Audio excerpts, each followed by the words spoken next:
During these uncertain times with the coronavirus affecting the whole of the UK, not just the UK, the rest of the world, it seems that a lot of us are going to have more spare time on our hands than we normally have, with self-isolation, etc., and it could get worse.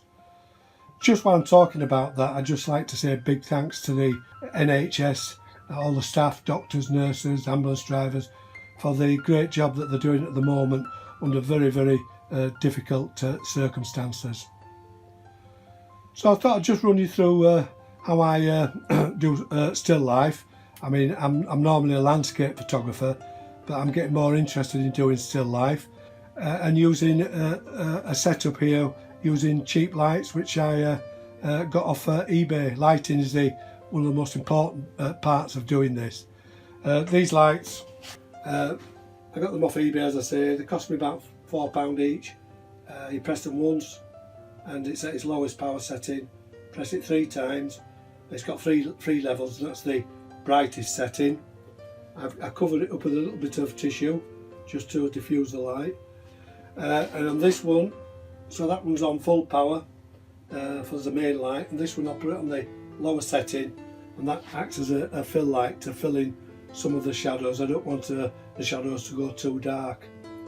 With this picture, what I'm trying to achieve is an effect where the flower looks like it's floating or flying in the air, so to speak. So I'm going to have to cheat with this. After I've taken the picture and bring it into Photoshop, I'm going to remove the flower stem from the picture, clone that out. So, as I say, the picture will look like the flower's actually in free space. What I'm going to try and do is get in the composition is get the flower at the bottom right lower third or near that, and the leaves going away to the upper left third. So the first thing I've got to do is get the focus and the composition right. So I'm going to open this lens up fully to f4.5, set the shutter to time, which leaves the shutter open with one press, and when I press it again it closes the shutter. So at the moment it's open, and I'm going to use a loop to get focus. What I want to do is get the front petals in sharp focus with enough depth of field to get the rear petals, the rear ones at the back, to get them in focus, and then gradually the depth of focus narrows, so everything from there is going to fall out of focus gradually. So I'm going to focus on the front of the petal. I'm using a Voigtlander Bergheil 6x5 plate camera, although I'm not using glass plates.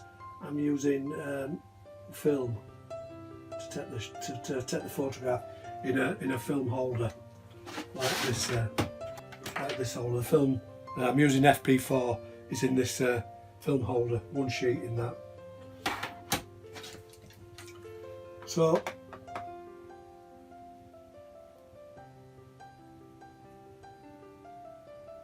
right, I've got the front petals in focus. Now I need to check by using depth of field preview, so to speak, to see how far this depth of field is extending. So I'm going to stop the lens down to the taking aperture, which would be, I think I'll try f12.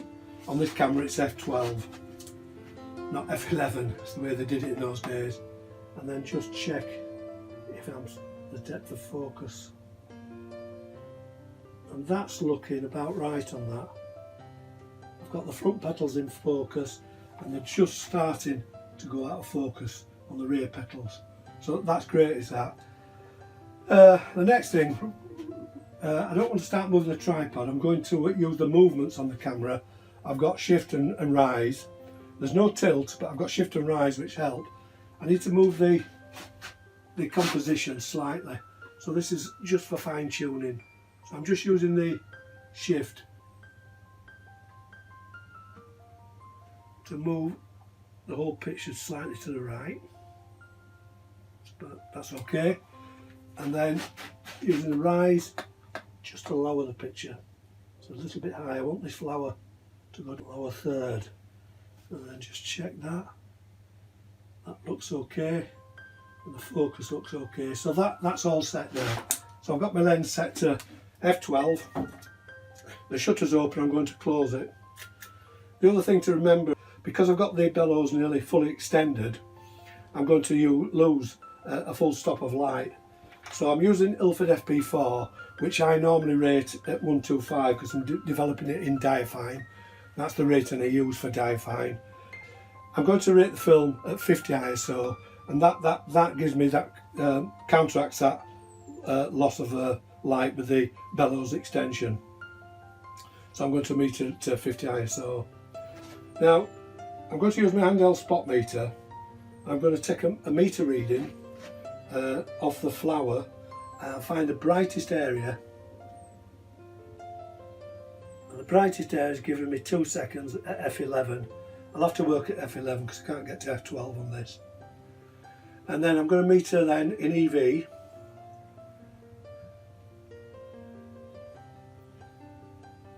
And then by doing this I can get a good idea how the zones are going to fall. And look at the darkest part of the leaf. That's about 4 stops less, so that's bringing that down 4 stops, and the background about 5 stops. So with this exposure, what's going to happen is that the flower's going to be white, the leaves are going to be round about zone 4 or 5, because it does vary a little bit, and the background round about zone 3, so that there's a nice depth of tone in that, so I can visualise that in my mind. Now to get the petals on zone 8, I have to meter again. It's 2 seconds at f11. To get that white area to zone 8, I have to increase my exposure 3 times. So I'm going to go from 2 seconds at f11. To put it onto zone 6, I need to go to 4 seconds. To zone 7, I need to go to 8 seconds. And to zone 8, I need to go to 16 seconds. Then I have to calculate the film's reciprocity failure at 16 seconds.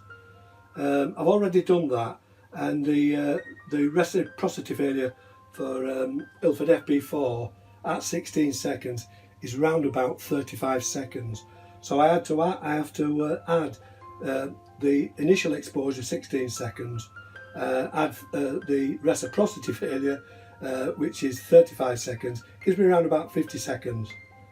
So I'll probably just give this whole picture 1 minute at f12, and I think I'll get a nice density at that. I'm not overexposing and I'm not going to be underexposing. So the shutter is closed at the moment, so I'm going to remove the ground glass screen and then place in the film holder. As I say, hold 1 sheet.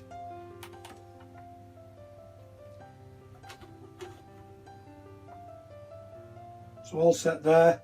Then remove the dark slide, let all vibration stop, and then open the shutter, and then I'm going to expose now for 60 seconds.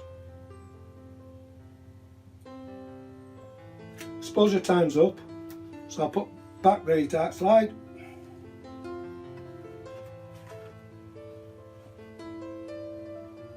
Pull the dark slide out, and that's now ready to be loaded into the developing tank and develop the film, and then I can move on to the next part of the video and show you quickly, because I've shown you in other videos how I edit, but show you quickly how I'm going to do this and the finished result. Just before we move on to the next part of the video, I've been asked on a few occasions, where do I get to 6.5 by 9 sheet film? Well, the answer to that is I don't think you're going to be able to get that film. You're going to have to cut it yourself. Now, I've tried to cut up roll film, but I find the width of it is a little too narrow to go into the film sheath. This is a film sheath. It needs to fit in, so there is a little bit of movement, but unfortunately the roll film is a little bit too narrow. So you've got to set up a jig to cut the film yourself. And the only way that I found I can do it is to cut up 4x5 sheet film. So I've set up this jig with my rotary cutter, and I've got a piece of plastic cut. It's dead square, and I've done some careful measuring, and I've placed some thick tape in two parts on the cutter. And the way that I do it is, and it's got to be done in complete darkness, so a jig is really the best way to do it, because you know when you've got it positioned correctly, it's going to cut correctly. So what I do in pitch black, I feel for the ridge on the tape, and I place the negative with the emulsion facing down, so the notch is the top right hand side, and then I get hold of the plastic template and then just slide it onto the film until I feel it drop where the tape is there, and then I can just push from the back, just by feel. I can push the film up to the template and then cut the film. So that's the width cut, and now carefully I remove the film from there and swing it round and push it to this side, right up to the bar on the cutter here, and then using this template again, I turn it this way vertically and lay it to the side of the rail here, and then just push it up until I feel it drop. It goes onto the tape, and then just make sure that the film, just by feel, you do get used to it, is touching the sides of here and is flush to this template. Then again, get the cutter and run the cutter across and cut it. Then I remove the plastic template and carefully pull the film out. Now remember, I know the emulsion's facing downwards, so once I pick it up, when I turn it over like that, this is the emulsion side, and then I just get a piece of a pair of scissors, and then just feel with my finger where that is, and carefully not cut your finger off, and just click, nip the corner off there. So I know now that is my emulsion side. And then once that's done, I can put these in a light tight bag like this, pop them in there, close it up, and then do the rest in the changing bag. So I would, in the changing bag, take the piece of cut film out, if I can find it, and then knowing that the notch side is at the top right, get the film sheath, slide it into the film sheath, and it fits perfectly. It won't fall out either this way or that way, and then put it into the glass plate holder like that, press it down, and then put the dark slide in, and you're ready to go. I mean, it might seem an expensive way to use 4x5 sheet film, but I don't do it that often. It's only when I really do still lifes. So it's the only way that I can find that I can do it with the existing film stock that I have. Okay, I just thought I'd show you that before we carry on.